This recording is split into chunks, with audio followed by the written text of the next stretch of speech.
Alright, bear with me while I state the obvious for a bit.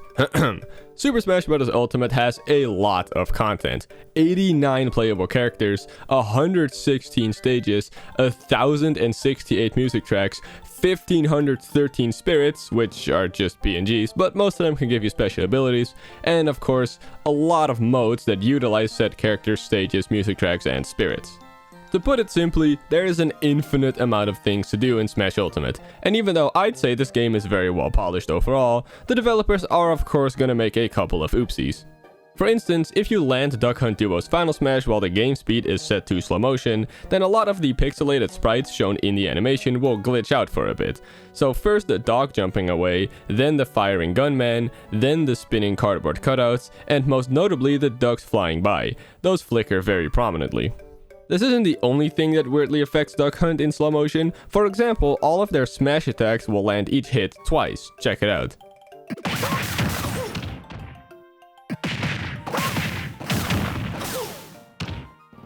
All of this made me think that slow motion just affects attacks that involve sprites weirdly, but that's not the case, because not only does Duck Hunt's side special, which uses the same sprites as their smash attacks, function normally in slow motion, but Luigi's grab will actually go less far as well. Here we can see that from the default positions in training mode, Luigi can grab Zero Suit Samus with a standing grab. Good job, Luigi.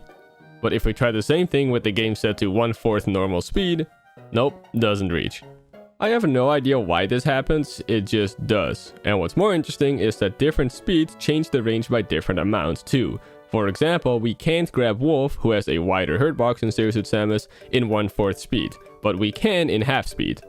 And this made me think, does speeding the game up increase the range? So I tried in 1.5 times speed, and no. It strangely also decreases the grab range, making it so we can't grab Zero Suit Samus from default position again.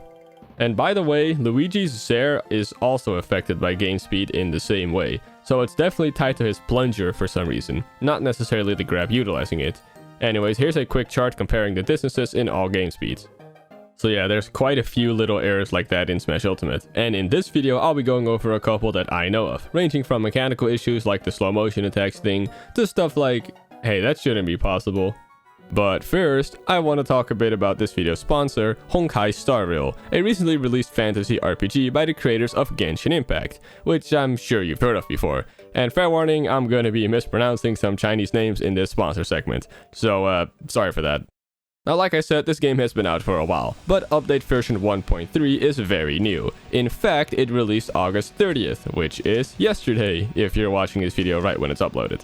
This update serves as the highly anticipated epilogue to the storyline of the Shenshou Lo Fu, letting players explore new areas and interact with new characters.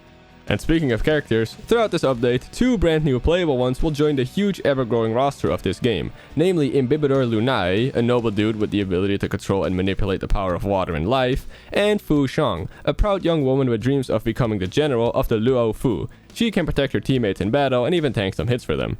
Update 1.3 is also making some big changes to the popular game mode Simulated Universe, which features roguelike elements to really let players hone their battle skills. People like this game a lot, evident by the fact that it already has over 80 million downloads, so go check it out. If you use my special link in the description, you'll get 50 Stellar Jade for free, which is this many. Dang. And you'll be on your way to pull the limited time Imbibidor Lunai and Fu Shang. So yeah, check the game out with the link below. Thanks again to Honkai Star Rail for supporting the channel today, and now, let's get back to the Smash Ultimate mistakes. Okay, since we were just talking about attacks that behave weirdly in slow motion, I got one more that's in my opinion the most interesting one, that I know of course. Robin, remember him? He's kind of a mess. There are so many random oddities relating to him that I could spend this whole video just on him, but for now I'm just gonna keep it simple.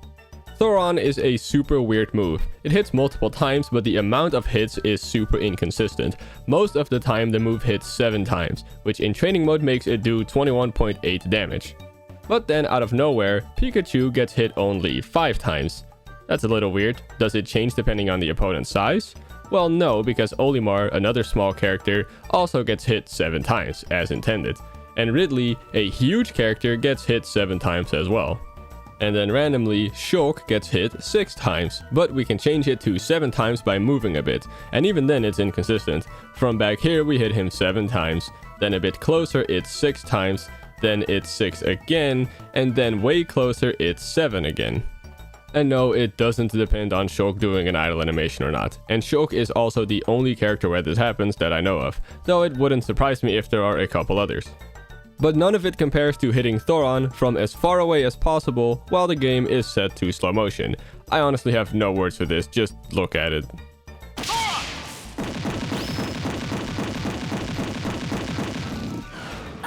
What the fuck is that? How does that happen? Why does that happen? Well, actually, I kinda know why it happens. The amount of hits Thoron does is weirdly tied to the animation of Robin performing the move. And when you play in slow motion, the animation obviously lasts longer too. The same thing kind of happens when the opponent picks up the timer item to slow Robin down. You'd think this means the same thing is true for Duck Hunt's smash attacks, but no, if we do the timer strat again with them, it functions pretty much how you would expect it to in slow motion. While recording footage for this video, I also discovered that Thoron's hitbox disappears too early if the actual projectile goes off stage too quickly, evident by it hitting only 2 times here instead of 13 times like before. And before we move on, I know that you want to see what happens if you land Thoron from super far away in slow motion while also being affected by the timer item, and trust me, the results do not disappoint.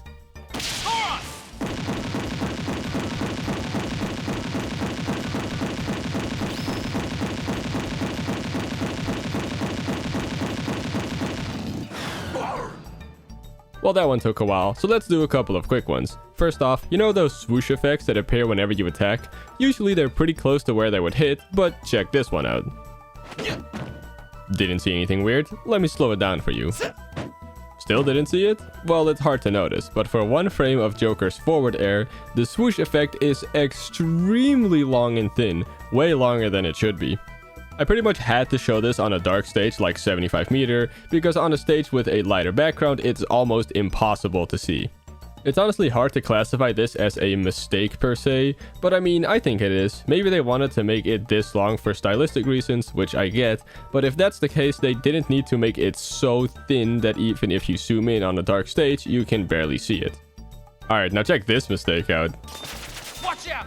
Heh, isn't that embarrassing? Okay, I'll stop doing this vague "did you see that" joke now.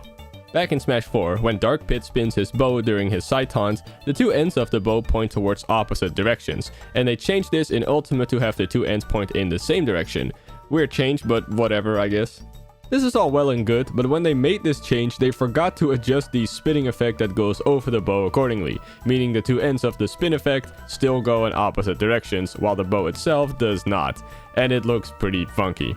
This is especially weird considering Smash 4 and Ultimate have different visual effects, meaning they likely remade all of them. So my theory is that the new spinning effect that goes over the bow was made before they changed the way the bow itself looks during this taunt, and just forgot to also adjust the effect sprite. This is such a random change, why even make it? Also, this was actually brought to my attention by Twitter user WafflesNS in May of 2020, over 3 years ago, in which I said I would cover it in a video to see if the devs would fix it like they've done with other mistakes I mentioned in other videos before. But updates have already finished by now, so my bad, fam. Hey, at least I finally mentioned it, I guess. Now for our last visual mistake. This is really dumb that I even noticed this, but I'll literally never have another opportunity to mention this. In Kazuya's description of his special moves, command input is written with a dash in between the 2 words, but it's written without a dash in Ryu and Ken's descriptions. Terry doesn't have a page called command input, but it is written over here, and there it's also without a dash, so the mistake is just there with Kazuya. At least it's consistent with the rest of the page though, where there's also a dash in between the words over here. I think this is my low point of noticing useless stuff like this. Moving on from that before we get too real, I lied, here's another tiny visual error. In the menu where you can turn specific stages on or off for the random option, if you hover over Wii Fit Studio, there will be 2 little white triangles in the corner, similarly to the one corner of the big display on the left. This is the only stage where this is the case. I lied again, this is my lowest point. Here's something that I think has been submitted as a useless Smash fact literally ever since I started that series over 4 years ago now. Listen to this voice clip from Ken when he gets star KO'd.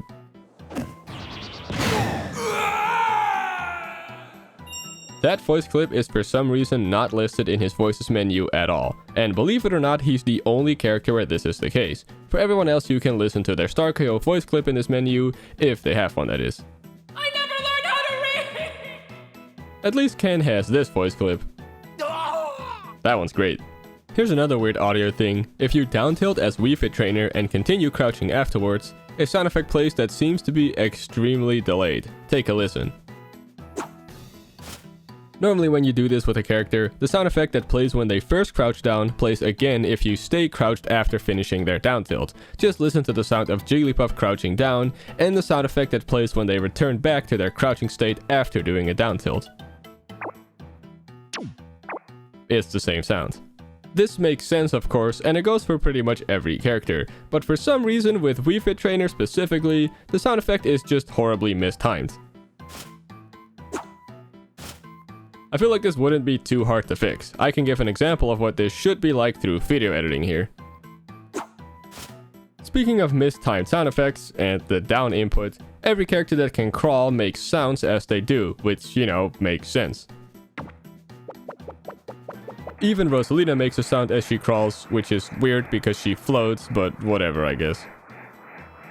Anyways, on to the actual mistake I want to talk about. For some reason with Greninja, his first step makes a sound, but his second and third don't. From there on out, every step after that just makes a sound like normal. It doesn't end there though, because if you crawl slowly, then he gets silent steps seemingly at random. This is just so weird, and again, it feels like it wouldn't be too hard to fix. Here's me doing so through editing again. Also, I know coding a game and editing a video are two completely different things. I just wanted to see what it should sound like, which I can achieve with editing. And oh yeah, lastly, there seems to be no silent steps when crawling backwards as Greninja. So that's nice, I guess. Okay, so listen to this. Did you hear how Fox grunted when he swung the Dead Scythe item? Makes sense, right? As that would be the moment you exert the most energy. Well, for some reason when Pyra swings this item, she grunts when she starts the wind-up for the swing, not when she actually swings. Pyra is the only character where this happens. Even Mithra, her other form and part of the same character, doesn't have this mistake. Another one where I just don't know how this happens. But hey, I guess that's the nature of these random Smash mistakes, right? Here's another funny one before we move on to him. Olimar's final Smash, End of Day, has him boarding his ship before taking off with it, leaving you behind at night to get chomped by some Bulblurbs, as the camera pans up, after which he then comes crashing back down into you. These Bulblurp attacks are tied to your opponents being off screen while the camera is panned up, meaning some characters can get high up enough to avoid these attacks. You have to get pretty far though, so most characters can't do this on their own. This is just how the final Smash always works, but for some reason if you do this attack on the training stage specifically, the camera just doesn't pan upwards, meaning your opponents don't get damaged by the Bulblurps at all. This isn't tied to the fact that the training room is a really big stage, by the way. As on other big stages like Palutena's Temple for example, the camera works just fine during this final Smash, though ironically on some huge stages, there are just places high up enough you can stand on where you'll be safe regardless. Anyways, my guess is that they programmed a specific way for the camera to move during this attack for each stage in the game, but just forgot to do so for training room, or didn't see it as important since you can't fight on this stage outside of training mode. Alright, let's close out with some funny mistakes relating to everyone's favorite blocky guy, Steve Minecraft. Moving away from technical mistakes, Steve has a lot of things that shouldn't be possible in his home game, Minecraft, but are anyways in Smash because of balancing reasons. For example, in Minecraft, you can only mine gold, redstone, and diamond with an iron pickaxe or better. If you try to do so with something like a stone or wooden pickaxe, then the block will simply disappear and you get no materials whatsoever. The tool you use also has to be a pickaxe. Anything else like an axe for example, even if it's a diamond one, will also result in you getting no materials. But in Smash, not only can you mine all this stuff with anything, even with something like a wooden shovel, but your bare hands work as well. Good luck mining diamonds in Minecraft with no tools. There are a lot of cases like these in Smash, and none of them are a big deal if you ask me. The funniest one is being able to place blocks in midair though. That does not work in Minecraft. So those are all understandable quote-unquote mistakes, right? But one thing that just kind of bugs me is this. Why does Steve place down regular stone when he clearly mines cobblestone? For those who don't know, there are two separate types of stone in Minecraft that are relevant right now. Mining a stone block with anything other than a silk touch pickaxe will result in it becoming cobblestone, which you can then, place down. I get that they made him mine cobblestone in Smash because 1, that's how it works in Minecraft, and 2, you can only create stone tools with cobblestone, not with regular stone. Which is weird in its own right, but it's how it is. And since you can make stone tools in Smash, it makes sense for him to get cobblestone.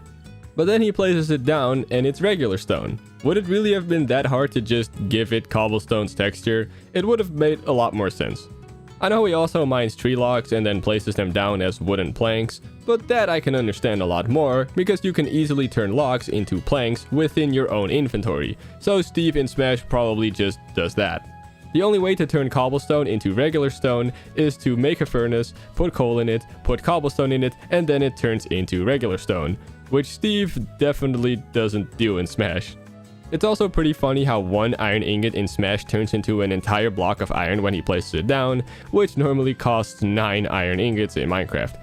Let's just move on. Here's an actual little oopsie that happens during that amazing victory screen where Steve builds a house before walking out of it. First of all, if we slow this down a lot, we can see that even though he places a lot of different blocks, the only thing we actually see him hold is cobblestone, but even then he doesn't always hold it. He holds nothing when he places down everything at the start, which includes some cobblestone and tree logs. Then he actually holds cobblestone, but also places down mossy cobblestone with it. Then he places down some torches without holding anything, and then he's done. Another small oopsie is that he places down the door from inside the house, but it's positioned as if he placed it from the outside of the house.